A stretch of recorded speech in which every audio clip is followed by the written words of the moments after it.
السلام علیکم ناظرین، آج آپ کے ساتھ بہت بڑی اور اہم خبر شیئر کریں گے۔ ناظرین، پاکستان کے کن کن علاقوں میں آج بارش اور ٹھنڈ پڑنے کا امکان ہے؟ میں آپ کو بتاتا چلوں، پاکستان بھر کے مختلف علاقوں میں آج رات اور کل کے لیے محکمہ موسمیات نے ایک اور ہائی الرٹ جاری کر دیا ہے۔ تو پاکستان بھر کا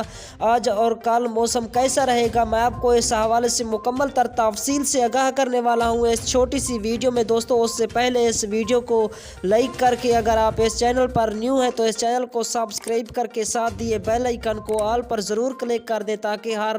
نئی آنے والی نیوز کا نوٹیفیکیشن آپ کو وقت پر ملتا رہے، تاکہ آپ رہیں باخبر۔ تو دوستو، میں آپ کو بتاتا چلوں، محکمہ موسمیات کی رپورٹ کے مطابق محکمہ موسمیات کا کہنا ہے کہ پاکستان کے بیشتر علاقوں میں موسم خشک اور سرد رہے گا، جبکہ پنجاب کے میدانی علاقوں میں اسموگ اور دھند چھائے رہنے کا امکان ہے۔ محکمہ موسمیات کا کہنا ہے کہ اسلام آباد میں موسم خشک اور سرد رہے گا، جبکہ کم سے کم درجہ حرارت 7 سینٹی گریڈ تک رہنے کا امکان ہے اور ہوا میں نمی کا تناسب